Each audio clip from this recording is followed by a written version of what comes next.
Jean chapitre 1. Au commencement, la parole existait déjà. La parole était avec Dieu, et la parole était Dieu. Au commencement, la parole était avec Dieu.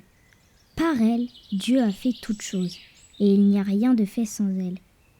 En elle, il y a la vie, et la vie est la lumière des êtres humains. La lumière brille dans la nuit, mais la nuit ne l'a pas reçue. Dieu a envoyé un homme qui s'appelait Jean. Il est venu comme témoin pour être le témoin de la lumière, afin que tous croient par lui. Il n'était pas la lumière, mais il était le témoin de la lumière. La parole est la vraie lumière. En venant dans le monde, elle éclaire tous les êtres humains. La parole était dans le monde, et Dieu a fait le monde par elle, mais le monde ne l'a pas reconnue. La parole est venue dans son peuple, mais les gens de son peuple ne l'ont pas reçue. Pourtant, certains l'ont reçue et ils croient en elle. À ceux-là, la parole a donné le pouvoir de devenir enfants de Dieu. Et ils sont devenus enfants de Dieu en naissant non par la volonté d'un homme et d'une femme, mais de Dieu. La parole est devenue un homme et il a habité parmi nous. Nous avons vu sa gloire. Cette gloire, il l'a reçue du Père. C'est la gloire du Fils unique, plein d'amour et de vérité. Jean est son témoin. Il affirme d'une voix forte : « C'est de lui que j'ai parlé quand j'ai dit : l'homme qui vient après moi est plus important que moi, parce qu'il existait déjà avant moi. » Oui, nous avons tous reçu une part de sa richesse. Nous avons tous été remplis de son amour, et de plus en plus.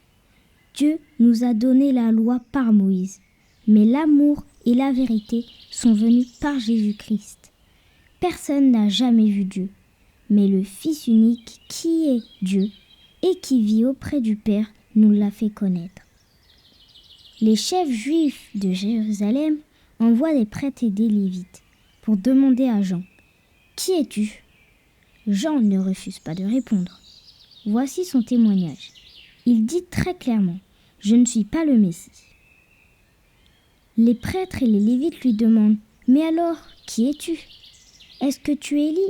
Jean répond : « Non. » Il lui demande encore : « Est-ce que tu es le prophète ? » Jean répond : « Non. » Alors ils lui disent : « Qui es-tu ? Nous devons donner une réponse à ceux qui nous ont envoyés. Qu'est-ce que tu dis de toi-même ? » Jean répond avec une parole du prophète Ésaïe : « Je suis celui qui crie dans le désert. Préparez un chemin bien droit pour le Seigneur. » Parmi les hommes envoyés vers Jean, il y a des pharisiens. Ils lui posent une question. « Tu n'es pas le Messie, tu n'es pas Élie et tu n'es pas le prophète. Alors pourquoi est-ce que tu baptises ?» Jean leur répond : « Moi, je baptise dans l'eau, mais au milieu de vous, il y a quelqu'un que vous ne connaissez pas. Il vient après moi, et je ne suis pas digne de lui enlever ses sandales. » Tout cela se passe à Béthanie, de l'autre côté du Jourdain, là où Jean baptise. Le jour suivant, Jean voit Jésus qui vient vers lui, et il dit : « Voici l'agneau de Dieu qui enlève le péché du monde. C'est de lui que j'ai parlé quand j'ai dit : l'homme qui vient après moi est plus important que moi, parce qu'il existait avant moi. Moi, je ne le connaissais pas, mais je suis venu baptiser dans l'eau pour le faire connaître au peuple d'Israël. » Et voici le témoignage de Jean. « J'ai vu l'Esprit Saint descendre du ciel comme une colombe, et il est resté sur Jésus. Moi, je ne le connaissais pas, mais Dieu qui m'a envoyé baptiser dans l'eau, c'est lui qui m'a dit : tu verras l'Esprit Saint descendre et rester sur un homme. Et c'est lui qui baptise dans le Saint-Esprit. Moi, j'ai vu et j'en suis témoin. Cet homme-là, c'est le Fils de Dieu. » Le jour suivant, Jean est là avec 2 de ses disciples. Il regarde avec attention Jésus qui passe et il dit : « Voici l'agneau de Dieu !» Les 2 disciples de Jean entendent ces paroles et ils suivent Jésus. Jésus se retourne, il voit que les disciples le suivent et il leur demande : « Qu'est-ce que vous cherchez ?» Ils lui répondent : « Rabbi, où est-ce que tu habites ?» Le mot « rabbi » veut dire maître. Jésus leur répond, « Venez et vous verrez. » Ils viennent et ils voient où Jésus habite, et ils restent avec lui ce jour-là. Il est environ 4 heures de l'après-midi. L'un des 2 hommes qui ont entendu les paroles de Jean et qui ont suivi Jésus s'appelle André. C'est le frère de Simon-Pierre. André rencontre d'abord son frère Simon et il lui dit « Nous avons trouvé le Messie ». Le mot Messie veut dire Christ. Il conduit Simon auprès de Jésus. Jésus regarde Simon avec attention et lui dit « Tu es Simon, le fils de Jean. Tu t'appelleras Céphas. » Ce nom veut dire Pierre. Le jour suivant, Jésus décide de partir pour la Galilée.